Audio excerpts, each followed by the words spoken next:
Good morning students. आज हम discuss करेंगे पीएच एंड पीकेए की डेफिनेशन क्या है। तो पीएच और पीकेए की डेफिनेशन आपने 11th-12th में पढ़ ली होगी, पर एक बार रिवाइज कर लेते हैं। तो आप दो टाइप से पीएच की डेफिनेशन दे सकते हो, जो आपको इजी लगे उस टाइप से आप पेपर में लिख देना। वहाँ पे सिंपली बस डेफिनेशन पूछेंगे कि भाई पीएच और पीकेए की डेफिनेशन क्या है। तो सबसे पहले जो आपने 11th-12th में पढ़ी होगी वो तो सिंपली यही होगी कि पीएच क्या होता है, minus log of H positive ions की कंसंट्रेशन या फिर H3O पॉजिटिव आयंस की कंसंट्रेशन, हाइड्रोनियम आयन की कंसंट्रेशन। ठीक है, ये तो आपने 12th में पढ़ी होगी। 11th-12th में एक डेफिनेशन और होती है, pH of a solution is defined as the magnitude of the negative power to which 10 must be raise to express the hydronium ion concentration. इसमें ये क्या है कि पीएच क्या है कि 10 की माइनस में कितनी पावर हो कि वो हाइड्रोनियम आयन की कंसंट्रेशन के इक्वल आ जाए। ठीक है, तो यहाँ पे जो एक्स है वो आपकी पीएच कहलाएगी। ठीक है, तो आपको जो मेथड सूटेबल लगे, जो डेफिनेशन सिंपल लगे, उस डेफिनेशन में लिख देना पीएच की डेफिनेशन। ठीक है, तो इसको इस डेफिनेशन में कैसे कन्वर्ट करेंगे कि भाई जैसे ये आपकी पीएच है एक्स, ठीक है, तो दोनों साइड भाई नेगेटिव ले लो, दोनों साइड लोग ले लो। ठीक है, तो लोग लेंगे तो लोग H3O पॉजिटिव आयन की कंसंट्रेशन, यहाँ पे लोग लेंगे तो लोग 10 की पावर माइनस एक्स बाहर आ जाएगा पावर का, और लोग 10 बचेगा। लोग 10 क्या होता है आपका 1, तो यहाँ पे बच गया माइनस एक्स। तो एक्स किसके इक्वल आ गया, माइनस इस साइड चला जाएगा तो माइनस लोग H3O पॉजिटिव आयन की कंसंट्रेशन, और एक्स क्या है आपका पीएच। यहाँ पे आप H पॉजिटिव आयंस की कंसंट्रेशन भी लिख सकते हो, H3O पॉजिटिव आयन की कंसंट्रेशन भी लिख सकते हो। ठीक है, और दूसरी बात एक चीज़ ध्यान रखना, जो यहाँ पे आपकी जो H3O पॉजिटिव आयन की ये कंसंट्रेशन, ये मोलर कंसंट्रेशन नहीं है, ये एक्टिविटी है। ठीक है, ध्यान रखना इस चीज़ का, एक्टिविटी है। जब लोअर कंसंट्रेशन लोगे तो एक्टिविटी और मोलर कंसंट्रेशन लगभग बराबर हो जाएगा, तब आप इसको मोलर कंसंट्रेशन भी बोल सकते हो और एक्टिविटी भी बोल सकते हो। पर जब हाई कंसंट्रेशन होगी या फिर जनरल टर्म में बोलोगे तो यहाँ पे एक्टिविटी बोलोगे। ठीक है, अब इसके बाद आती है पी के की डेफिनेशन क्या होती है। जैसे आपने पीएच की डेफिनेशन क्या थी, minus log of H positive ion की कंसंट्रेशन, ऐसे ही जो आपकी पी के है वो है आपका माइनस लॉग ऑफ के ए। ठीक है, वहाँ पे minus log of H positive ion की कंसंट्रेशन थी, यहाँ पे पी के ए क्या है, माइनस लॉग ऑफ के ए। तो सबसे पहले कोई रिएक्शन कंसिडर करते हैं, जैसे कोई आपका वीक एसिड है, वो एच पॉजिटिव आयंस और ए नेगेटिव में डिसोसिएट हो गया। ठीक है, तो यहाँ से के ए कैसे लिखेंगे, एच पॉजिटिव आयंस की कंसंट्रेशन इंटू ए नेगेटिव की अपोन में एच ए। ठीक है, तो यहाँ पे के ए क्या है, के ए आपका डिसोसिएशन कांस्टेंट है। ठीक है, और वो क्या मेजर करता है, किसी भी एसिड की स्ट्रेंथ मेजर करता है कि भाई उस एसिड की स्ट्रेंथ क्या होगी। ठीक है, तो यहाँ पे के ए की वैल्यू लिख दी, तो आपका पी के ए क्या है, माइनस लॉग ऑफ के ए। तो इस दोनों साइड में लॉग ले लेंगे, दोनों साइड में लॉग ले लिया और माइनस लगा देंगे, तो माइनस लगा दिया, तो ये माइनस लॉग ऑफ के क्या होगा आपका पी के, और पी के की वैल्यू क्या आ गई ये। तो आपसे डेफिनेशन पूछे कि भाई पी के की डेफिनेशन क्या है, तो आप सिंपली ये लिखोगे, it is the negative logarithm of के ए, दैट इज डिसोसिएशन कांस्टेंट। ठीक है, thank you. Good morning students. आज हम डिस्कस करेंगे buffer solution and buffer action. अब हमें सबसे पहले ये देखना होगा कि हमें बफर सॉल्यूशन की ज़रूरत क्यों पड़ी। ठीक है, तो कई बार हमें क्या होता है कि हमें डेफिनेट पीएच के सॉल्यूशन प्रिपेयर करने होते हैं और उनको स्टोर करना होता है। ठीक है, क्योंकि बहुत सारी रिएक्शन के लिए हमें एक डेफिनेट पीएच का सॉल्यूशन चाहिए होता है। ठीक है, पर जो इसकी जो प्रिजर्वेशन है, मतलब इसको स्टोर करना बहुत ही मुश्किल है। क्यों, मान लो इसको हमने स्टोर किया, यदि ये थोड़ा सा भी एयर के कांटेक्ट में आ गया, ठीक है, तो एयर में कार्बन डाइऑक्साइड होगी, तो कार्बन डाइऑक्साइड एब्जॉर्ब करते थोड़ा ज़्यादा एसिडिक हो जाएगा। ठीक है, इसका मतलब इसकी पीएच चेंज हो गई। और यदि ये सॉल्यूशन ग्लास बोतल में स्टोर करा गया, तो जो एल्कलाइन इम्प्योरिटी है जो ग्लास में प्रेजेंट होती है वो इसमें डिजोल्व होके इसकी पीएच चेंज कर देगी, मतलब ज़्यादा बेसिक बना देगी इसको। तो पीएच आपकी दोनों केसेस में चेंज हो गई। ठीक है, तो इसका प्रिजर्वेशन मतलब इसको स्टोर करना बहुत ज़्यादा मुश्किल है, इसलिए हमें बफर सॉल्यूशन की ज़रूरत पड़ी। तो बेसिकली सबसे पहले देखेंगे कि बफर सॉल्यूशन होता क्या है। तो a buffer solution is defined as the solution whose pH remain practically constant even when small amount of acid और base are added to it. ठीक है, तो बफर सॉल्यूशन क्या होता है? एक ऐसा सॉल्यूशन जिसकी पीएच प्रैक्टिकली कांस्टेंट रहेगी यदि हम उसमें थोड़ा सा एसिड या बेस भी ऐड कर दे तो। अब हम देखेंगे कि कैसे उसकी पीएच कांस्टेंट रहती है। ठीक है, मैकेनिज्म देखेंगे कि मैकेनिज्म क्या होगा बफर एक्शन का। ठीक है, तो सबसे पहले इसकी टाइप पढ़ लेते हैं। तो बहुत सारे टाइप होते हैं, एक तो solution of single substance, solution of mixture, acidic buffer, basic buffer. Acidic buffer आपका कैसे बनेगा? एक वीक एसिड, एक मिक्सचर ले लेंगे, मिक्सचर में क्या ले लेंगे? एक वीक एसिड ले लेंगे और एक साल्ट ऑफ वीक एसिड। जैसे एक CH3COH वीक एसिड ले लिया और उसका साल्ट ले लेंगे एक CH3COONA। ठीक है, ऐसी बफर बेसिक बफर कैसे बनेगा? एक तो सबसे पहले वीक बेस ले लेंगे, उसके साथ वीक बेस का सॉल्ट ले लेंगे। ठीक है, और ये तो आपके हो गए सॉल्यूशन ऑफ मिक्सचर टाइप के, मतलब जो मिक्सचर के साथ बना रहे हैं एसिडिक बफर और बेसिक बफर। एक सिंगल टाइप का होता है जिसमें क्या ले लेंगे? The solution of the salt of weak acid या वीक बेस, जैसे आपका अमोनियम एसीटेट होता है। ठीक है, वो आपका बफर की तरह यूज होता है। ठीक है, ये तो सिंपली टाइप थे। ठीक है, ये आपको पता होना चाहिए। अब हम देखेंगे कि बफर एक्शन क्या होता है। ये तो बफर सॉल्यूशन था, अब बफर एक्शन देखेंगे। बफर एक्शन क्या होता है कि the property of the buffer solution to resist any change in pH even when small amount of acid और base added to it called buffer action और buffer capacity. मतलब वो property जो बफर सॉल्यूशन को पीएच चेंज करने में resist कर रही है। ठीक है, जो पीएच चेंज नहीं करने दे रही, when the small amount of acid और बेस एडेड टू इट। ठीक है, जो प्रॉपर्टी बफर सॉल्यूशन की पीएच चेंज ना करने में हेल्प कर रही है, जब हम उसमें थोड़ा सा एसिड और थोड़ा सा बेस डालेंगे, वो आपका क्या कहलाएगा?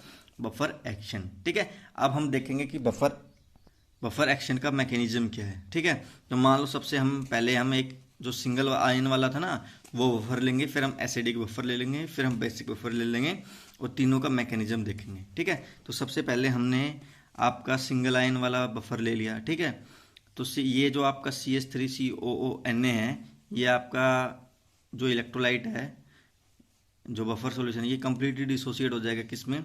CH3COO नेगेटिव और NH4 पॉजिटिव में। ठीक है, तो इसमें दो आयंस बन गए, एक तो CH3COO नेगेटिव और NH4 पॉजिटिव। अब मान लो हम इसमें थोड़ा सा एसिड ऐड करते हैं। ठीक है, एसिड आपको क्या देगा? H पॉजिटिव देगा। ठीक है, तो जो CH3COO नेगेटिव है वो H पॉजिटिव के साथ कंबाइन करके क्या बना देगा? CH3COOH। आपको पता है ये बिल्कुल भी आयोनाइज नहीं होता, वीक एसिड है और ये बिल्कुल भी आपका आयोनाइज नहीं होगा। ठीक है, तो पीएच जो प्रैक्टिकली वो कांस्टेंट हो जाएगी। क्यों? क्योंकि जो ये तो आयोनाइज हो ही नहीं रहा। ठीक है, आयोनाइज नहीं हो रहा तो आपकी पीएच क्या होगी? लगभग कांस्टेंट। अब मान लो हम कोई बेस ले लेते हैं, बेस इसमें डाल दिया हमने ठीक है, तो बेस डालेंगे तो आपका OH नेगेटिव आयंस आएगा। तो OH नेगेटिव आयंस जो यहाँ से NH4 पॉजिटिव आया था उसके साथ कंबाइन कर देगा और NH4OH आ जाएगा। ठीक है, तो ये भी आपका बिल्कुल भी डिसोसिएट नहीं होता। जब ये डिसोसिएट नहीं हो रहा तो ये पीएच को चेंज नहीं कर सकता। ठीक है, हमने इसमें एसिड भी ऐड करके देख लिया तब भी पीएच चेंज नहीं हुई, हमने इसमें बेस भी ऐड करके देख लिया तब भी आपकी पीएच चेंज नहीं हुई। तो ये इसका मैकेनिज्म था बफर एक्शन का। अब मान लो यदि हम NaCl जैसा एक सॉल्यूशन ले लेते हैं, तो NaCl आपका बफर की तरह एक्ट नहीं कर सकता। क्यों? क्योंकि NaCl आपका टूट जाएगा Na पॉजिटिव और Cl नेगेटिव में। ठीक है, तो वो एसिड और बेस के साथ कंबाइन करके क्या बना लेंगे? यदि बेस के साथ कंबाइन किया तो क्या बनाएगा? OH के साथ कंबाइन करेगा तो NaOH बन जाएगा, और Cl यदि एसिड के साथ कंबाइन करेगा तो H पॉजिटिव आएगा एसिड से तो HCl बन जाएगा। और HCl दोनों भी डिसोसिएट हो सकते हैं क्योंकि ये स्ट्रॉन्ग एसिड और ये स्ट्रॉन्ग बेस और ये स्ट्रॉन्ग एसिड है, तो ये दोनों जल्दी से डिसोसिएट हो जाएंगे। तो आपकी सॉल्यूशन में OH नेगेटिव और H पॉजिटिव आयंस दे देंगे, तो आपका जो पीएच हो जाएगा वो आपकी चेंज हो जाएगी। ठीक है, तो हमें देखना पड़ेगा कि हम किसका बफर बना सकते हैं किसका नहीं। सेम ऐसे ही buffer action of the acidic solution acidic buffer का होगा। ठीक है, मान लो एसिडिक बफर कैसे बनेगा मैंने बताया था, एक तो वीक एसिड ले लेंगे और एक वीक एसिड का सॉल्ट ले लेंगे। ठीक है, तो CH3COH ले लेंगे और एक CH3COONA ले लेंगे। ठीक है, तो CH3COH यदि डिसोसिएट होता है, थोड़े अमाउंट में डिसोसिएट होगा, तो CH3CO negative plus H positive बनेगा, और CH3CO ये पूरा डिसोसिएट होगा, ये बनाएगा CH3O negative plus Na positive. ठीक है, ये तो कंप्लीट डिसोसिएट होगा, पर जो ऊपर वाला है वो बहुत कम अमाउंट में डिसोसिएट होगा। एक रीजन और है, यहाँ पे कॉमन आयन है CH3COO और यहाँ पे भी CH3COO है, तो ये जो कॉमन आयन इफेक्ट की वजह से ये इसके जो डिसोसिएशन हो रहा था उसको और रजिस्ट कर देगा। ठीक है, पहले ही कम हो रहा था क्योंकि ये एक वीक एसिड है, पहले ही कम डिसोसिएट हो रहा था, और कॉमन आयन की वजह से ये और कम डिसोसिएट होगा। ठीक है, अब मान लो जो सॉल्यूशन में CH3COO नेगेटिव आया, जब हम इसमें एसिड डाल लेंगे तो H पॉजिटिव आएगा, तो H पॉजिटिव CH3CO नेगेटिव से कंबाइन करके क्या बना लेगा CH3COOH, और ये पता है आपको वीक एसिड है, ये बिल्कुल भी आयनाइज नहीं होगा, तो पीएच आपकी क्या रहेगी कांस्टेंट। अब मान लो बेस डाला तो OH नेगेटिव आयंस आएगा, तो OH negative ions H positive के साथ मिलकर क्या बना लेगा H2O, तो H2O भी आपका बिल्कुल भी डिसोसिएट नहीं होगा, तो आपका जो सॉल्यूशन है वो बिल्कुल क्या रहेगा कांस्टेंट पीएच पे। ठीक है, अब जो आपका एक और चीज़ इसमें बताई गई है कि जो आपका H पॉजिटिव तो यहाँ पे कंज्यूम हो रहा है। ठीक है, कंज्यूम होने की वजह से क्या होगा, जो लीचेटेरियल प्रिंसिपल हमने पढ़ा था उसकी हिसाब से जो आपका इक्विलिब्रियम होगा वो राइट हैंड साइड में शिफ्ट होगा, राइट हैंड साइड में शिफ्ट होगा तो आपका CH3COOH और डिसोसिएट होगा।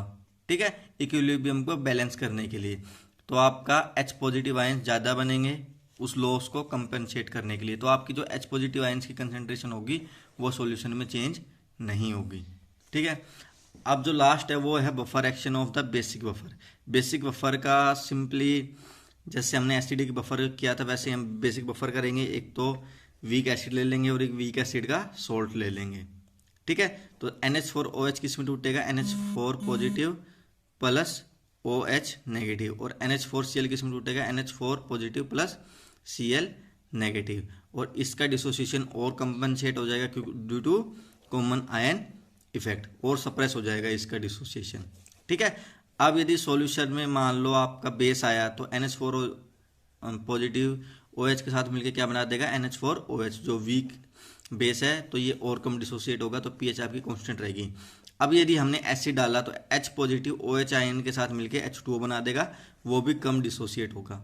ठीक है, तो आपकी पीएच प्रैक्टिकली आपकी कांस्टेंट रहेगी। जैसे इसमें भी H पॉजिटिव का आयंस कंसंट्रेशन कम हो रही थी, इसमें OH नेगेटिव आयंस की कंसंट्रेशन कम होगी, तो इक्विलिब्रियम फॉरवर्ड डायरेक्शन में शिफ्ट होगा, उसकी वजह से क्या होगा NH4OH और ज़्यादा डिसोसिएट होगा, ताकि OH नेगेटिव के आयंस के जो कंपनसेशन हुआ है, सॉरी जो आपका लॉस हुआ है उसको कंपनसेट कर सके, तो pH remains practically constant.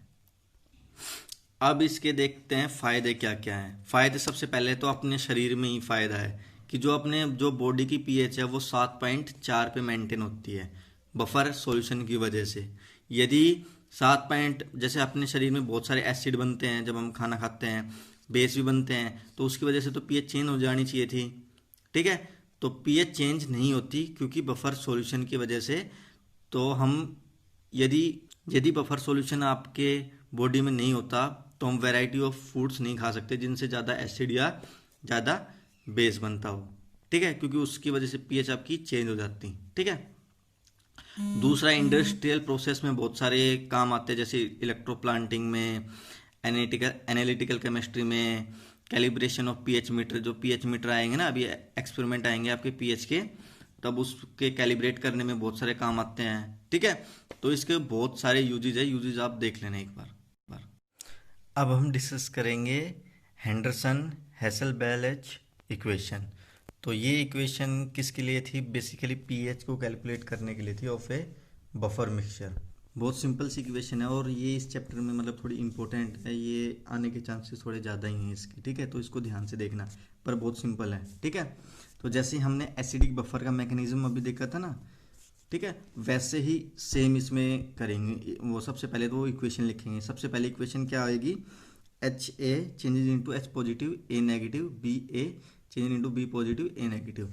HA क्या है आपका, HA आपका वीक एसिड है। ठीक है, जैसे हमने CH3COH ले लिया, ठीक है, तो वीक एसिड है तो वो बहुत कम डिसोसिएट होगा, तो मान लो किस में डिसोसिएट हो रहा है, CH3COH, CH3COO नेगेटिव और H पॉजिटिव में। और ये ले लेंगे salt of the weak acid CH3COONA, वो किस में डिसोसिएट होगा, CH3COO नेगेटिव और Na पॉजिटिव में।